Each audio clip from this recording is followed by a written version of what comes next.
شو رأيكم تستعجلوا؟ شو هالبرادة هي كلها؟ اليوم بدنا نتزوج، مستوعبة؟ بعرف. قلت باكل لإمكان ومنطلع. يلا. لسه عندك 100 شغلة بدك تحضريها. هلا أنا بعرفك بتتأخري على مواعيدك، بس اليوم بلاها. ايه حكيه مزبوط. ايه صح، بس أنا ما بعملها اليوم. أكيد ما رح أتأخر لأنه بدنا نتزوج. ليش حاسة إنك متوتر شوي وقلقان؟ لا مو قلقان، يمكن متوتر، بس أنا عم بحكي من شانكم. لسه عندكم تياب ومكياج وكل هاي القصص. أكيد رح نتأخر. انت العريس ولازم تروق، لا تحملها لهالدرجة، لسه في معنا وقت طويل. منلحق. تولغا، بدي أسألك سؤال. اسألي. تتزوجني؟ ياسمين انت عم تحكي عن جد؟ أكيد لا، مجنون واحد بكفي.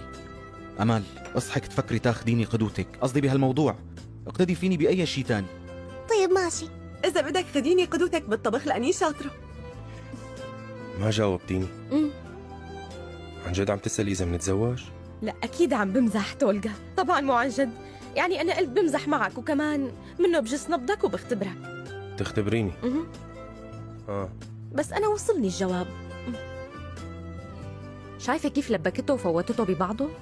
لا تلبكت ولا فتت ببعضي، بالعكس أنا متمني أكثر منها والله. لا تعملها. سمعتي شو عم يقول؟ ايه سمعته. خير.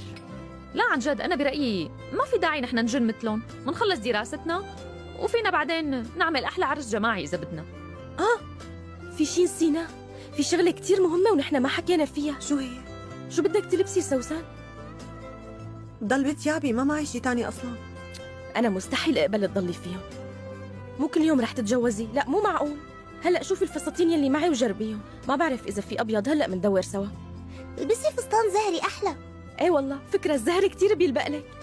ايه الزهري حلو، وأنا رح أعطيك الطقم من عندي، أو على الأقل جاكيت.